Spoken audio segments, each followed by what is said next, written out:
بسم الله الرحمن الرحيم وصلى الله وسلم على إمام المرسلين وآله وصحبه أجمعين. Louange à Allah le miséricordieux, le très miséricordieux. Bienvenue dans cette deuxième conférence autour d'un article publié par Cheikh Taqiyuddin Hilali rahimahullah,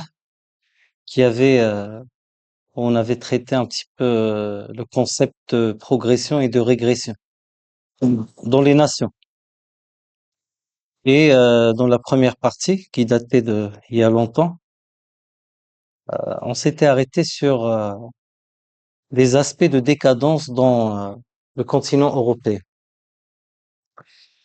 Et voilà que le cheikh rahimahullah, après avoir parlé de cette décadence dans le monde européen, contrairement au rayonnement qui était connu en Andalousie, sous le règne des musulmans, qu'on appelait à l'époque des morts, ils avaient ajouté à tout ça une autre qualité qui était la qualité de tolérance vis-à-vis des autres religieux. Bien sûr, une tolérance dans son cadre approprié. Hormis les révoltes qui se passaient de temps à autre à, donc à Toledo, au Tolaitela en arabe, parce qu'ils étaient toujours attachés à la famille qui gouvernait le nord de l'Espagne et qui attendait toujours un secours de l'Espagne. Donc, hormis des petites confrontations auxquelles les musulmans étaient obligés de contrer ces révoltes, il y avait vraiment une tolérance vis-à-vis toutes les religions qui étaient présentes. Donc, cette tolérance se manifestait par plusieurs aspects. Par exemple, les gens du livre, notamment les catholiques, les juifs, avaient le droit de préserver leur église tel qu'il est, avaient le droit de pratiquer librement leur religion. Je parle bien de l'époque de, de l'Andalousie ou de l'État islamique en Andalousie, en Espagne. Donc certains aspects, par exemple, sont aussi présents ici au Maroc ou dans d'autres pays comme l'Égypte par exemple, où les églises sont présentes, où les synagogues aussi sont présentes, et que jamais les musulmans ou les gouverneurs musulmans ne tentaient d'attaquer ou de provoquer en aucun cas, contre bien sûr une petite taxe très négligeable à payer. Et contre cette taxe, on assurait à ces gens, aux catholiques, aux chrétiens, aux autres religions, la protection de leurs droits et la liberté de pratique de la religion. Donc aussi, dans cette époque-là, que mentionnait Cheikh Taqiyuddin Hilali rahimahullah, on avait l'ascension des Juifs au sens où les Juifs qui étaient présents en Andalousie et qui excellaient dans certains domaines scientifiques ou même politiques ou autres sciences, avaient la possibilité d'obtenir des responsabilités importantes dans l'État. Donc ça montre à quel point euh, les musulmans à l'époque ne considéraient pas seulement euh, le fait que la personne est juive, musulmane ou chrétienne, mais plutôt la qualité de travail qu'il présentait et ce qu'il pouvait apporter comme aide à l'État islamique ou à l'État musulman de l'époque. Donc ça, c'est certains aspects il décrit même cet âge pour les Juifs, il le décrit comme un âge d'or pour les Juifs qui vivaient dans un pays musulman.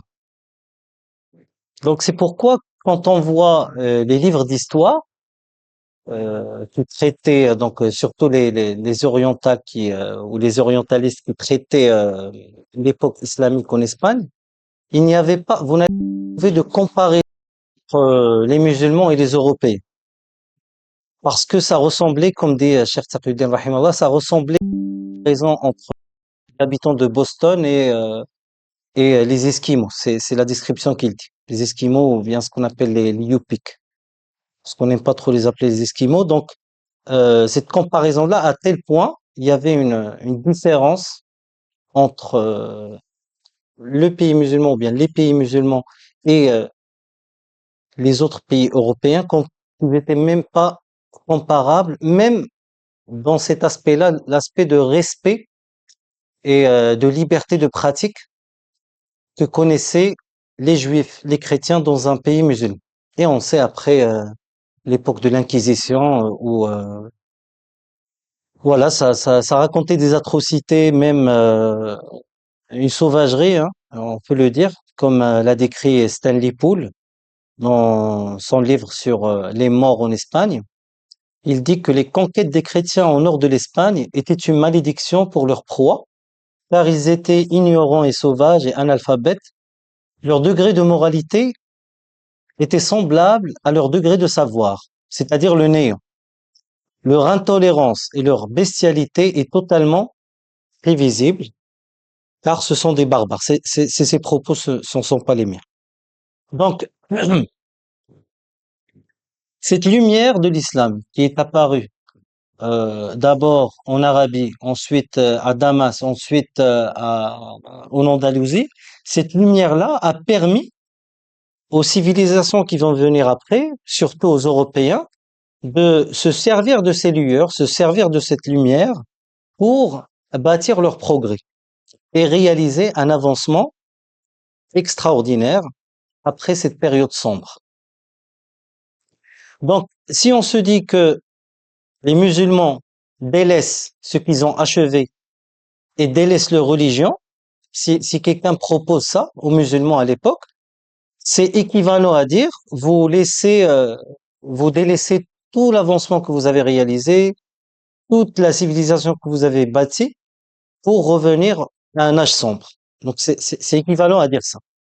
C'est-à-dire sombrer dans le cataclysme qu'ils connaissaient à l'époque anté-islamique, le jahiliya.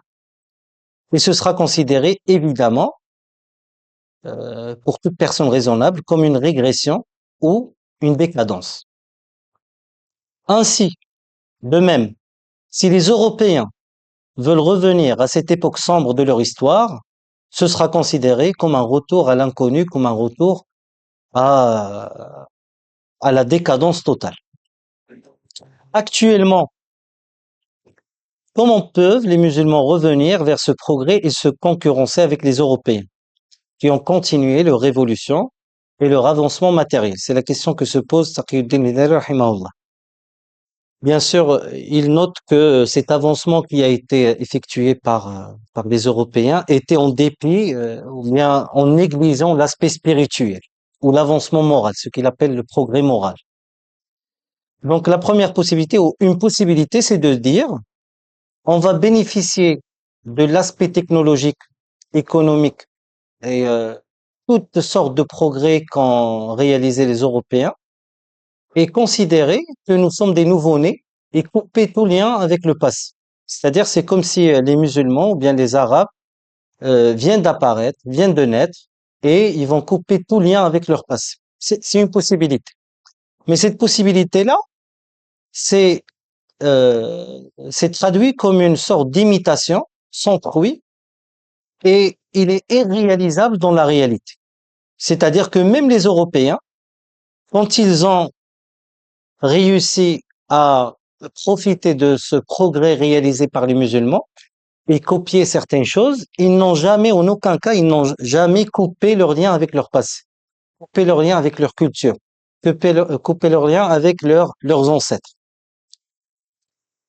Tout de même, le fait d'avoir seulement mis l'accent sur les progrès technologiques achevés par les musulmans et scientifiques achevés par les musulmans, tout en délaissant l'ascension spirituelle qui va mener vers le bonheur, a fait que ce progrès n'a pas forcément mené l'Europe euh, vers comment dire la société voulue ou la société désirée. C'est-à-dire que nous avons une sorte de déclin sociétal qui est vécu en Europe actuellement et à l'époque où parlait Cheikh Taqiyuddin rahimahullah. Donc, le fait de vouloir revenir en tant que musulman vers les enseignements des anciens, et les connaissances des anciens, afin de réaliser un bonheur spirituel, n'est pas considéré comme une régression. D'accord? Parce que ces choses-là n'ont jamais changé et existent depuis toujours. Le fait de réaliser ou de revenir pour réaliser ce bonheur est même demandé. Parce que on doit revenir vers le Coran, venir vers la sallallahu alayhi wa sallam, et à la manière d'être des compagnons. Allahu anhu. Donc, il dit, n'oublions pas que ce côté spirituel délaissé a fait baigner l'Europe, donc, puisqu'ils ont complètement coupé les liens avec le côté moral. Donc, ça a fait baigner l'Europe pendant le XXe siècle dans des guerres mondiales, donc Première et Deuxième Guerre mondiale, dans la guerre froide. Et ce que vous voyez maintenant comme le conflit ukrainien-russe, c'est-à-dire que ça n'a pas permis de former une sorte de d'union spirituelle entre les Européens.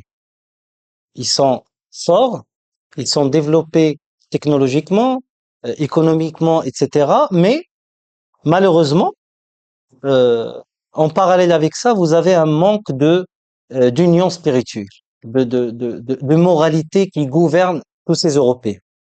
Quand je dis Europe, je veux dire l'Europe, les États-Unis, etc., la Russie. Donc tout ça, c'est des pays qui ne sont pas considérés comme des pays musulmans ou comme des pays qui basent leur avancée spirituelle sur l'islam. Donc, le retour vers l'âge des ténèbres est vraiment un retour vers le cataclysme, la destruction et tout ce qui est mauvais. Mais notre retour vers le passé n'est pas un retour vers cela. Il est incomparable même. Car nous demandons un retour vers le progrès de civilisation et de moralité que nous avons pu achever grâce à l'islam et grâce à notre attachement à l'islam. Malheureusement, même à l'époque du Cher, donc certains auteurs, comme ils les décrivent, des auteurs imprudents, ignorants, qui ne connaissaient rien de l'histoire, étaient en train de répéter, comme on entend actuellement, exactement ce que certains Européens disaient à leur époque, c'est-à-dire qu'il faut couper tout lien avec le passé sombre de l'Europe. Ils répètent de même en disant il faut couper tout lien euh, avec les pieux prédécesseurs.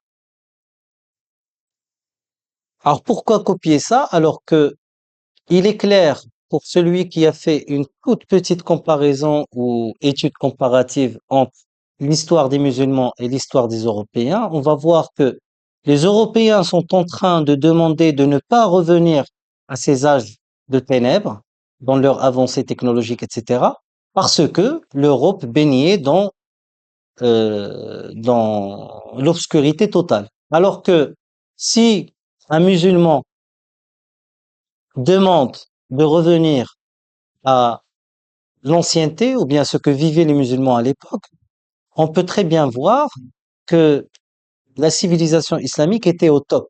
Donc c'est pas quelque chose de mauvais à demander ou quelque chose de négatif à suivre. Alors, pourquoi? Parce que notre passé, comme dit l'auteur, est un passé de lumière, un passé de gloire, un passé glorieux, un passé lumineux qui a illuminé le chemin des autres nations et pour toutes les générations d'après. C'était on peut dire que c'était des communautés exemplaires qui, euh, dans lequel, pardon, la religion et la technologie et les avancées scientifiques n'étaient pas en contradiction.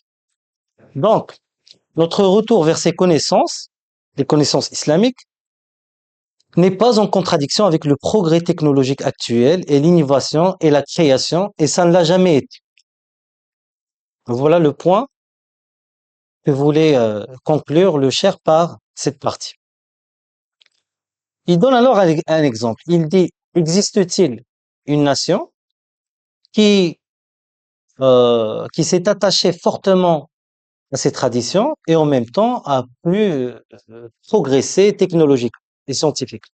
Et il cite l'exemple du Japon. Donc, le Japon, c'est un pays qu'on connaît tous. C'est un pays qui exporte plusieurs technologies. C'est un pays industriel parmi les puissances économiques mondiales. C'est un pays qui, malgré la défaite désastreuse qu'il a subie pendant la Deuxième Guerre mondiale, avec pour l'achever complètement avec les bombes atomiques qui étaient donc qui étaient envoyées sur Hiroshima et l'autre ville, Nagasaki, je pense. Donc, malgré tout cela, c'est un pays qui a pu avancer, respectant ses coutumes et ses traditions. C'est-à-dire les Japonais, jusqu'à maintenant, se prosternent, bien que c'est interdit dans l'islam. Donc, si je dis quelque chose, c'est dans le cadre de la description, non pas dans le cadre euh, de, de respecter quelque chose ou de mentionner quelque chose de positif, mais c'est pour citer les coutumes qui sont pratiquées par le peuple japonais.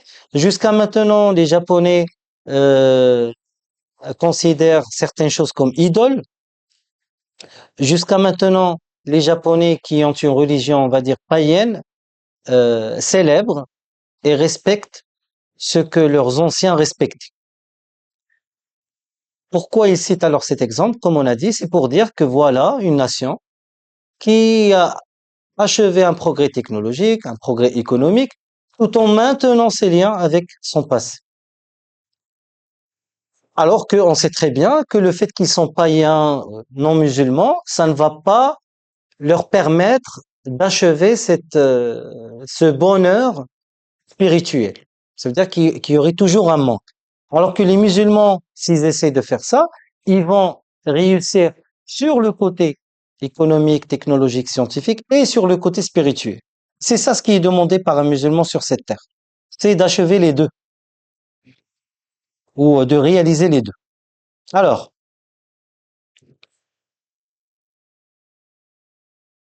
donc, peut-on dire que ce peuple est réactionnaire, c'est-à-dire qu'il est démodé, parce qu'il a maintenu cette culture, parce qu'il a maintenu cette tradition. Ils ont même certains aspects qui doivent vraiment être présents dans des pays musulmans. Vous savez toutes les histoires de si vous oubliez un objet au Japon, vous allez le retrouver chez la police. Il n'y a pas beaucoup de vols qui sont commis, etc. Donc tout ça, nous sommes dignes de ça. C'est les musulmans qui sont plus dignes de ça. Et c'est pour vous montrer que on peut, contrairement à d'autres pays qui sont très avancés, très développés comme les États-Unis, où le taux de crime il est beaucoup, beaucoup plus élevé que même des pays musulmans, bien sûr. C'est-à-dire que le mariage entre les deux n'est pas impossible.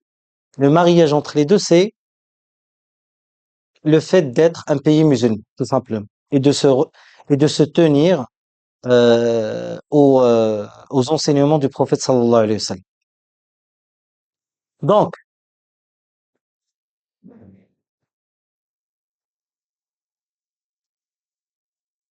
le cheikh rahimahullah raconte aussi une anecdote dans le cadre de cette comparaison entre les nations. Il dit que et quand il était à Berlin, en Allemagne, il a visité un restaurant ou bien des restaurants chinois. Dans ces restaurants, les gens, à sa surprise, mangeaient en utilisant des baguettes en bois, donc, alors que ça fait partie de la tradition, de la culture chinoise. Il dit aussi que dans ce restaurant chinois, les gens buvaient de la soupe ou prenaient leur soupe sans émettre de sang. Parce que dans la culture européenne, on sait très bien que le fait de boire la soupe en émettant le célèbre sang donc ça, c'est un petit peu dégoûtant pour eux. Alors il dit contrairement au Japon, c'est pour montrer que le cher mentionne cet exemple pour montrer à quel point les Japonais sont très très attachés à leur tradition. Je sais, j'ai dit les Chinois, oui, oui. Il va faire une comparaison entre un restaurant chinois et un restaurant japonais, justement. Donc, il a visité aussi un restaurant japonais où il a trouvé une vingtaine de personnes, contrairement au restaurant chinois qui était côtoyé par des Européens, des gens riches, etc., des Chinois, des non-Chinois. Donc, contrairement au restaurant japonais, il a d'abord constaté qu'il n'y a que des hommes japonais qui étaient présents dans le restaurant. Deuxième chose, quand ils buvaient leur soupe ou ils prenaient leur soupe, ils émettaient le sang. Parce que c'est quelque chose de très naturel au Japon.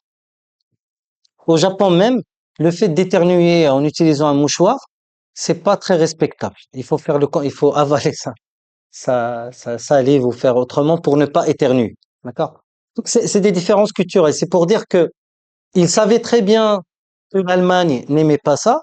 Ils savaient très bien que ça ne faisait pas partie euh, du code social de la société allemande. Mais malgré ça, ils le pratiquent. Donc ils se demandaient pourquoi. Et alors la réponse qu'ils donnent, rahimahullah, c'est en disant que ils savaient très bien que ils sont venus en Europe, en Allemagne, en Europe, peu importe le pays, non pas pour apprendre le code vestimentaire, non pas pour apprendre la manière de vivre, les manières d'être, mais pour un besoin et revenir chez eux, tout en sachant que leur tradition et leur coutume et leur moralité est supérieure à celle des Européens. C'est ça ce qui les poussait à faire ça. Ce n'est pas seulement un geste, ce n'est pas seulement une action, ce n'est pas seulement une façon de prendre la soupe, mais c'est une façon d'exprimer leur attachement à cette tradition. C'est un petit peu comparable à manger avec les doigts pour les musulmans. Donc, ces détails que mentionnait Cheikh Rahimahullah, c'est pour nous montrer que nous sommes beaucoup plus dignes de ça. Nous sommes beaucoup plus dignes d'être fiers de notre culture, d'être fiers de notre façon d'être et de ne pas attendre des leçons de morale de pays européens. Voilà. Alors, donc le Japon reste un grand exemple d'inspiration pour les autres. Ils veulent copier ou imiter bêtement les pays européens ou le modèle européen et que les Japonais ne prenaient que ce qui leur servait comme outil pour le développement, tout en gardant leur mentalité, leurs traditions et leurs coutumes. Voilà. Donc malgré ça, le cher, il dit rahimahullah que malheureusement, ce progrès technologique avec ce progrès avec ce maintien de coutumes et de traditions est insuffisant parce que ce n'est pas basé sur une religion divine. La dernière des révélations, c'est-à-dire sur l'islam. Donc maintenant, il passe ensuite pour se poser la question, quel était l'état des Arabes avant l'islam? Comme on s'est posé la question, quel était l'état des Européens avant la Révolution française, avant l'arrivée de ce qu'on appelle les Illuminés, etc. Donc, quel était l'état des Arabes? Alors, les Arabes, c'était des gens qui tuaient leurs enfants par peur de pauvreté, par peur de ne pas trouver de quoi subsister. C'était des gens qui enterraient des filles vivantes. Et j'ouvre la parenthèse pour dire le fait d'attribuer ça à Omar radiallahu anhu est un pur mensonge. Donc, c'est juste un fait historique qui n'est pas vérifié. Il n'y a pas une chaîne de transmission authentique qui relate que Omar radiallahu anhu a fait ça avec sa fille. Donc, c'est pas vrai. Donc je ferme la parenthèse. Donc c'était des gens qui fabriquaient leurs idoles en pierre, en terre, en boue et les adoraient après. Euh, C'était on va dire une société qui était plein de superstitions. Par exemple, quand il y a un oiseau devant eux qui va partir vers la droite, donc ils vont être plutôt optimistes. S'il part vers la gauche, ils sont pessimistes. Donc, ce qu'on appelle en arabe tatayur. C'est c'est une société pleine de superstitions, plein de mythes, plein d'agressivité. C'est-à-dire qu'il y avait plusieurs clans. C'est des sociétés tribales. Donc, chaque tribu défendait juste sa propre tribu et ne s'intéressait pas aux autres. Ils étaient éparpillés, ils n'étaient pas unis. Ils s'entretuaient pour des raisons futiles, ils perdaient leur argent dans des jeux de hasard, etc. Alors, il cite aussi que, par exemple, la région de l'Est était plutôt sous le règne des Perses, la région de l'Ouest était plutôt sous le règne des Grecs, le Sud, il était attaqué par les Perses à plusieurs reprises, ce qui veut dire que ça, c'est la réalité des Arabes avant l'arrivée de l'islam. Personne ne peut le nier et c'est ce qu'on voit dans leurs écrits, plutôt dans leur poésie, etc., et dans ce qui a été rapporté par les historiens. Alors, comment maintenant s'est transformée la situation après l'islam? Donc, avec l'arrivée de l'islam, tout historien ne peut pas nier que nous avons atteint le summum, le top. Nous avons régné le monde, nous avons gouverné le monde par cette religion et par ce qu'a apporté le prophète sallallahu alayhi wa sallam, et non pas par un autre moyen. C'est-à-dire les Arabes, dans les conditions où ils vivaient, étaient incapables de gouverner rien que ce qu'on appelle actuellement l'Arabie Saoudite, le Yémen, etc. Donc ils étaient incapables de faire ça, ils étaient toujours soumis à d'autres forces supérieures. Alors qu'avec l'arrivée de l'islam, surtout donc à l'époque de Omar radiallahu anhu, Uthman ibn Affan radiallahu anhuma et tous les califes de l'islam, donc ils ont battu les Perses, ils ont battu les Romains avec des moyens beaucoup moins avancés, des capacités militaires incomparables à celles des Perses ou des Romains, et tout ça grâce à l'islam. Donc c'est pourquoi il faut se poser la question, comment l'islam voit le progrès? Quelle est la définition du progrès selon l'islam, ou quels sont les critères du progrès selon l'islam? Le cheikh rahimahullah, il a déjà été établi que les critères de progrès en science et en justice et en morale, c'est-à-dire si une nation réussit à effectuer des avancées technologiques scientifiques, la justice est bien pratiquée dans ce pays, la moralité est bien présente dans ce pays, alors ils sont suffisants pour juger qu'une nation est en progrès, que cette nation est vraiment une nation respectable, qui est digne de respect et qui va être considérée comme en progrès et non pas en régression, même s'il existe depuis des millions d'années. Et chaque nation ignorante qui n'a plus de mœurs ou qui n'a pas d'avancée technologique est une nation qui est en déclin. Et vu que, donc ça c'est ce que dit la raison, et vu que le cheikh rahimallah, et vu que la raison ou l'islam est une religion de raison, alors cette définition ou ces critères sont compatibles avec l'islam. C'est-à-dire que l'islam les accepte. L'islam n'a jamais été contre le progrès en justice, ou que la justice soit appliquée. L'islam n'a jamais été contre le progrès technologique. Construction de voitures électriques, je ne sais pas quoi, explorer de nouvelles possibilités en médecine, etc. Donc l'islam n'a jamais été contre ça. Au contraire, il va supporter ça et il va pousser les gens vers ça. Donc il s'accorde complètement avec ces critères et Allah dit dans le Coran: ليس بأمانيكم أعوذ بالله من الشيطان الرجيم ليس بأمانيكم ولا أماني أهل الكتاب من يعمل سوءا يجزى به ولا يجد له من دون الله وليا ولا نصيرا ومن يعمل من الصالحات من ذكر أو أنثى وهو مؤمن فأولئك يدخلون الجنة ولا يظلمون نقيرا. Traduction du sens: ceci ne dépend ni de vos désirs, ni des désirs des gens du livre. Quiconque fait un mal sera rétribué pour cela et ne trouvera en sa faveur hors d'Allah ni allié ni secoureur. Et quiconque, homme ou femme, fait de bonnes œuvres tout en étant croyant, les voilà ceux qui entreront au paradis et on ne leur fera aucune injustice, fût-ce d'un creux de noyau de date. Bien. Alors que dit Ibn Kathir rahimahullah à propos de l'interprétation de ce verset?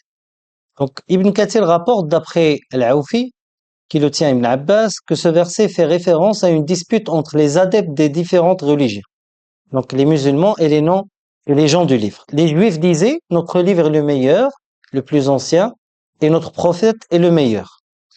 Les chrétiens disaient de même. Quant aux musulmans, ils affirmaient: il n'y a pas d'autre religion que l'islam, notre livre abroge tous les livres précédents et notre prophète est le sceau des prophètes sallallahu alayhi wa sallam.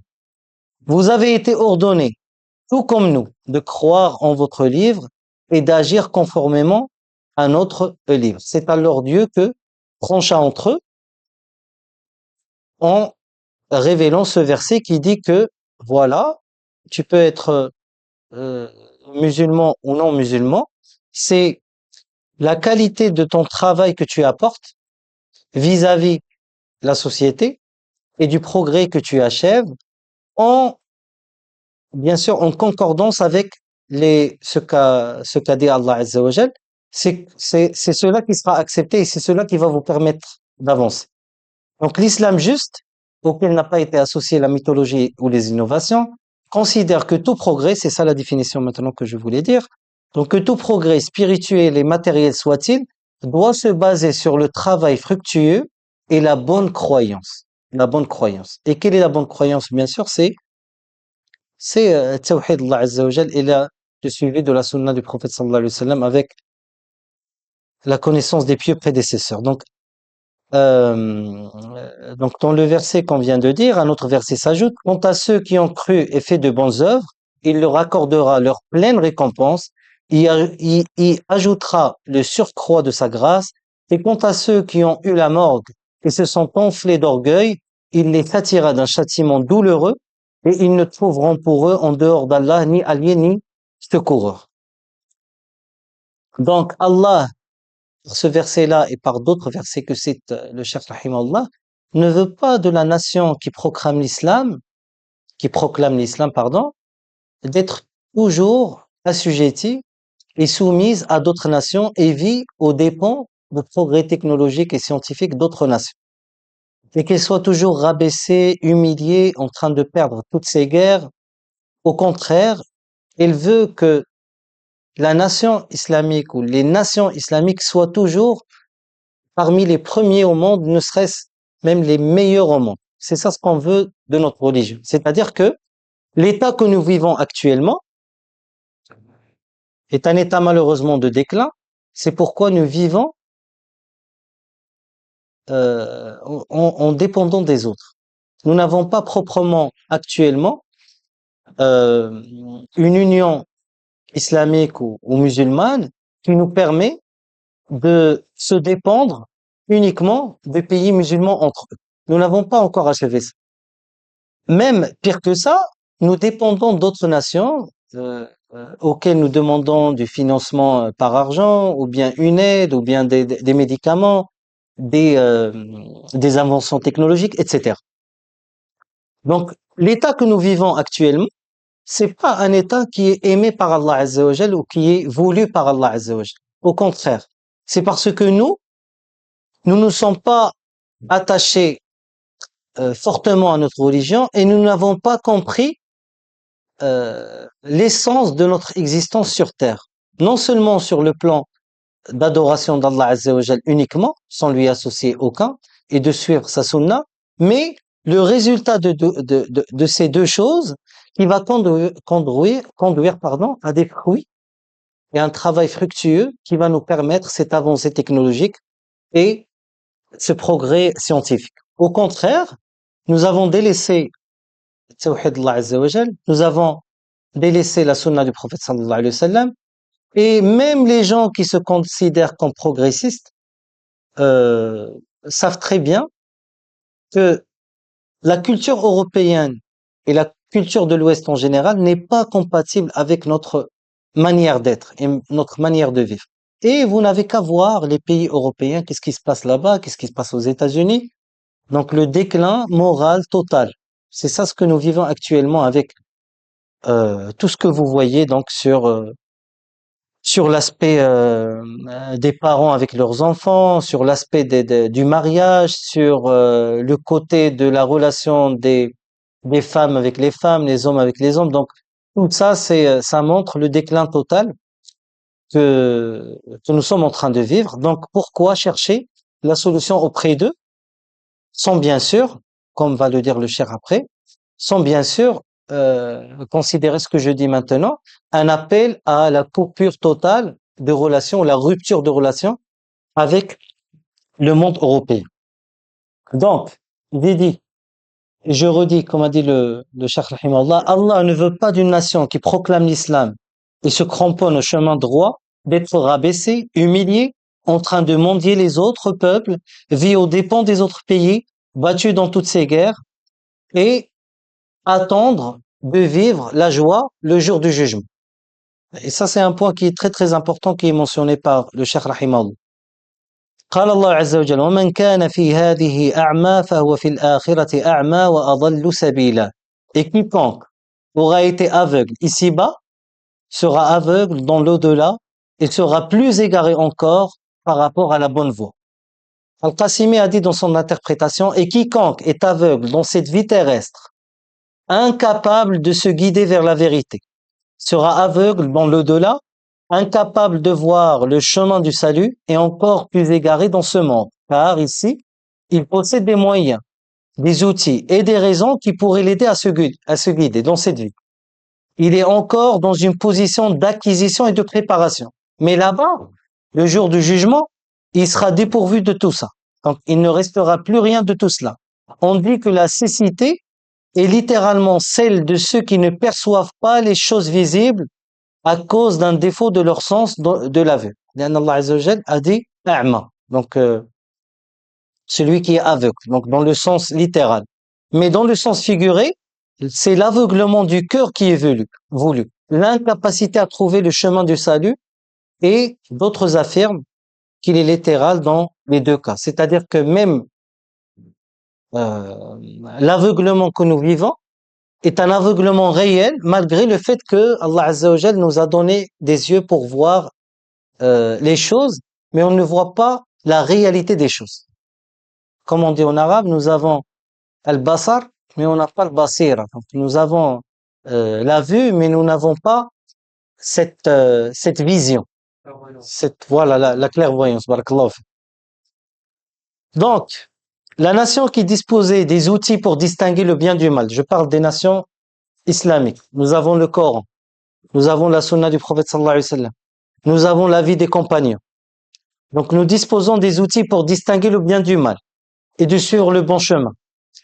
Et ils nous ont mis en garde contre tout type de dérive. Donc, nous serons, si c'est le cas, si nous délaissons tout ça, malheureusement, le jour du jugement, dans un état pire que ce que nous vivons actuellement. Et la différence, c'est que malheureusement, on ne peut pas se repentir et on ne peut pas revenir pour faire le bon choix. Donc à partir de cela, sache avec certitude que les insensés qui qualifient le retour au Coran et l'attachement à l'islam de régression sont en réalité les véritables rétrogrades dans ce monde, car il n'existe pas de comparaison à leur régression parmi toutes les formes de régression dans cette vie.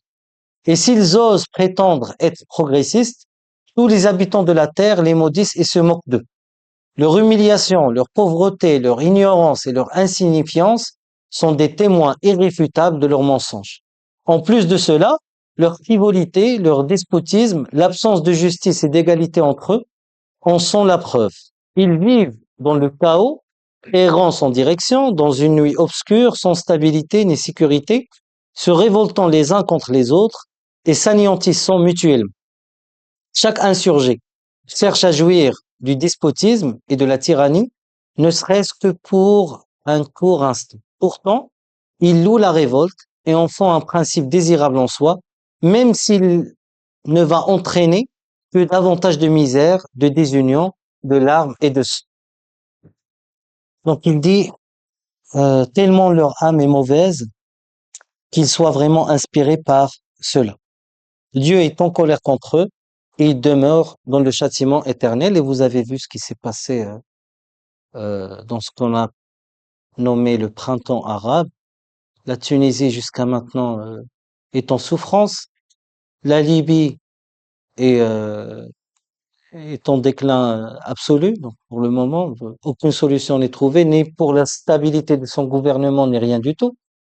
Ces biens sont exploités, ils sont mal exploités pour leur pays, pour les habitants de la Libye.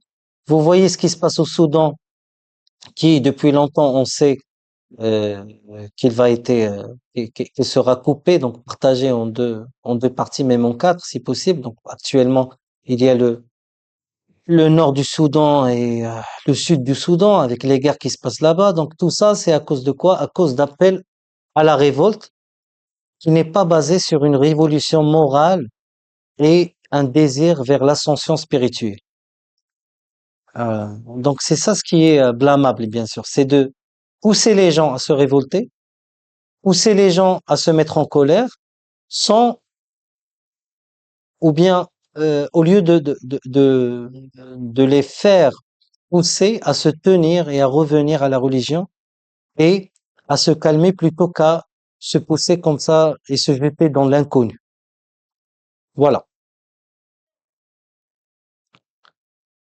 Allah Azza wa Jalla a dit dans son livre: وَكَأَيٍّ مِّن قَرْيَةٍ عَتَتْ عَنْ أَمْرِ رَبِّهَا وَرُسُلِهِ فَحَاسَبْنَاهَا حِسَابًا شَدِيدًا وَعَذَّبْنَاهَا عَذَابًا نُكْرًا فَذَاقَتْ وَبَالَ أَمْرِهَا وَكَانَ عَاقِبَةُ أَمْرِهَا خُسْرًا أعد الله لهم عذابا شديدا فاتقوا الله يا أولي الألباب الذين آمنوا قد أنزل الله إليكم ذكرا رسولا يتلو رسولا يتلو عليكم آيات الله مبينات ليخرج الذين آمنوا وعملوا الصالحات من الظلمات إلى النور ومن يؤمن بالله ويعمل صالحا يدخله جنات تجري من تحتها الأنهار خالدين فيها أبدا قد أحسن الله له رزقا. Que des cités ont refusé avec insolence le commandement de leur Seigneur ou de ses messagers, nous leur en demandâmes compte avec sévérité et les châtiâmes d'un châtiment inouï. Ici, la cité ne veut pas dire seulement un village ou un quartier ou un pays, ça veut dire la communauté de l'islam, donc la Ummah des musulmans. Et malheureusement, c'est ce que nous vivons actuellement. Et d'autres versets, quand on délaisse la religion, quand on oublie le chemin vers Allah Azza wa Jal, ça va causer la régression sur le plan moral et sur le plan scientifique, technologique, économique, etc. Matérialiste. Maintenant, si on regarde, comme a dit le Cheikh Rahimahullah, la définition de l'intégralisme chez les Européens, ce qu'ils décrivent d'intégraliste ou de rétrograde, donc ils ont vu que le fanatisme et l'attachement excessif à la religion et aux États a causé ce déclin européen. C'est-à-dire que les gens étaient de manière fanatique attachés à l'Église. Et ils ont vu aussi que, vu que chaque nation est composée de plusieurs communautés, le fait de s'attacher fanatiquement à, à cette communauté va causer le déclin du pays. Donc imaginons, la qaddarallah, dans notre pays, le Maroc, par exemple, les Arabes vont dire ah, oh les Arabes et ah bas les autres nations. Et les gens de Rif, dont je fais partie d'eux, donc disent euh, nous les Rifains, nous sommes les meilleurs au Maroc et tous les autres sont les pires. Et ainsi de suite. Les Sahraouis disent la même chose, les Amazirs, donc les Chleuhs disent la même chose, etc. Donc, qu'est-ce que ça va causer dans notre... Est-ce que ça va créer la stabilité ou l'instabilité? Ça va mener vers l'instabilité. Ça va mener vers donc la confrontation de tous les Marocains. Alors que si on se considère tous comme des musulmans qui vivent donc sous le règne de Sa Majesté le roi Mohammed VI, hafidahullah, donc nous avons cette force, nous avons cette cohésion, nous avons cette union. Nous allons produire, nous allons progresser. Alors que si on baigne dans le fanatisme, ça va mener vers le cataclysme. C'est tout simplement ça. Donc ces gens-là, ces penseurs, ils disent que voilà, les Arabes nous ont succombé dans le mal, les Arabes nous ont causé la détérioration de la culture amazigh et tout ça. Au contraire. Donc les Amazirs, ils ont accepté l'islam, alhamdulillah. Ils ont battu donc les uns auprès des autres contre les Européens. Donc quand on a ouvert donc l'Espagne, etc. Donc il n'y avait jamais cette question qui se posait. Il n'y avait jamais en aucun cas. Il y avait des leaders et des combattants qui étaient amazirs, des combattants qui étaient arabes, des combattants sahraouis, des généraux sahraouis, Chleuh, Rifin, etc. Donc cette question-là, c'est une question qui est posée par quelqu'un qui n'a pas compris le sens de du progrès et qui fait partie de cette définition chez les Européens de l'intégralisme. C'est ça le vrai intégralisme. Donc, les gens de la Sunna, quand ils appellent les musulmans à se réunir, pardon, ce ne sont pas des intégralistes.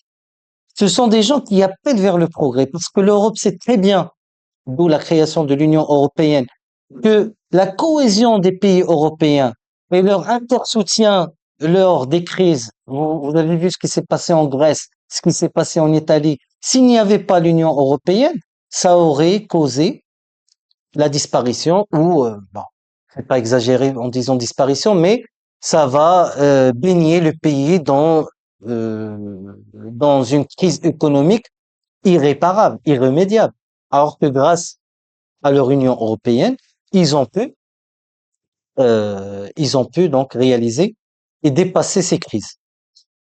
Donc, ils ont aussi décelé que, voilà, donc, la définition de l'intégralisme ou bien de ce qu'on appelle un pays rétrograde, c'est un pays où les sectes sont de plus en plus fanatiques. Par exemple, l'exemple qui est cité par le Cheikh Rahimahullah, des pays qui sont des royautés vont haïr des pays qui sont républicains, ou des pays qui sont républicains vont haïr et détester les pays qui sont des royautés, et du coup, ils vont rompre tout lien diplomatique, économique, etc. avec eux. Il dit que l'Europe a fait le contraire. Donc, vous voyez par exemple le Royaume-Uni, qui est une royauté, n'a pas rompu ses liens avec les autres pays européens. Le Danemark aussi, c'est une royauté. Donc, il donne des exemples de républiques et de royautés qui sont en train de s'unir pour le bien de leur pays mutuel et non pas pour rompre ces relations et s'attacher à une idée et à un fanatisme qui ne va mener en rien. Donc, tu es une république, je te respecte. Tu es une royauté, je te respecte. Et chacun a son mode de gestion de pays. Donc, le refus de ce type de collaboration est comme le refus, il donne l'exemple d'un village qui produit l'huile d'olive, de recevoir une machine électrique qui va permettre de produire cette huile. Donc il dit que c'est comparable à ça. Un village qui est en besoin, qui ne produit pas assez, et quelqu'un qui vient leur offrir une machine électrique pour produire plus de l'huile d'olive, et eux qui refusent parce que, euh, je sais pas, les gens de la tribu ont refusé ça. Donc c'est comparable à ça. Il dit c'est même ironique. Ou c'est une image caricaturale qui est donnée par le Cheikh Rahimahullah. Donc, or, l'Europe, surtout à l'époque, ne considérait pas. Donc, c'est pour vous montrer à quel point le fait d'être attaché à la religion ou de s'attacher à une croyance n'est pas en contradiction avec le progrès. Donc, l'exemple qui sera mentionné par le Cheikh Rahimahullah, c'est que l'Europe ne considérez pas l'enseignement même actuellement, l'enseignement de la théologie dans l'université quelque chose de rétrograde. C'est enseigné jusqu'à maintenant. Ne considère pas que, surtout à l'époque, maintenant c'est un petit peu différent, ne considère pas qu'un enseignant universitaire, par exemple, qui est catholique et qui participe à la messe de samedi et qui donne de l'argent pour la, donc la, pour comment dire, pour financer le christianisme en Europe et en dehors de l'Europe, ce n'est pas considéré comme un enseignant qui est rétrograde. Au contraire, donc puisque il accomplit sa tâche universitaire conformément à ce qui est demandé, en tant qu'enseignant, dans la recherche, dans la science, dans l'enseignement, etc., en tant que médecin, en tant qu'ingénieur, donc si ceci n'est pas en contradiction avec le bien de notre communauté, ça n'a jamais été considéré comme une régression. Alors que malheureusement, ici, dans notre pays et dans des pays musulmans, beaucoup de frères compétents ont été rejetés à cause de leur barbe ou à cause de leur, je sais pas moi, à cause de leur chapeau ou à cause de leur qalansowa. Donc, les Européens ont compris que les apparences sont souvent trompeuses et tu peux trouver un hippie qui est responsable dans une société de la Silicon Valley aux États-Unis. Donc un gourou, donc un hippie qui a des cheveux bizarres avec des tatouages, etc. Ce qui importe, c'est sa capacité à produire. Ce qui importe, c'est combien de millions de dollars il va nous acheter. Ils n'ont jamais dit, oui, mais la barbe, là, j'ai pas trop aimé. Euh, Malheureusement, on subit ça. Pourquoi? Parce qu'on s'est attaché à un modèle qui est faux, à une idée qui est fausse. Et parce que l'Europe elle est en train de réviser ou de revoir ses principes. Alors que nous, tous ces principes moraux, ils ont déjà été établis. On n'a plus de problème. On connaît que la zakat c'est bien, sadaqa c'est bien, aider l'autre c'est bien, être gentil envers son voisin est bien, aider les pauvres c'est bien, soutenir le malade c'est bien, supporter. On sait toutes les choses morales que doivent comporter notre communauté et qu'il ne faut pas juger la personne par son apparence, etc. Donc tout ça on le sait. Mais malheureusement, parce qu'on n'a pas bien compris, comme a dit Cheikh Rahimahullah, l'essence de l'islam et le fruit de cette essence, on a succombé dans le déclin que vous voyez aujourd'hui et que nous espérons qu'Allah Azza wa Jal nous permette de le dépasser. Innahu waliyu dhalika wal qadiru alayh. نسأل الله عز وجل أن يوفقنا في ديننا وأن يحفظ لنا دنيانا التي فيها معاشنا وآخرتنا التي إليها معادنا وديننا التي فيه عصمة أمرنا وأن يوفق ولي أمرنا محمدا السادس حفظه الله لما يحب ويرضى وأن يجعله رحمة على البلاد والعباد وأن يوفقنا وجميع المسلمين لما يحب ويرضى وأن ينصر إخواننا في كل مكان إخواننا المستضعفين في فلسطين وأن يجعل الدائرة على الصهاينة الغاصبين وصلى الله وسلم على نبينا الكريم وآله وصحبه أجمعين آمين والحمد لله رب العالمين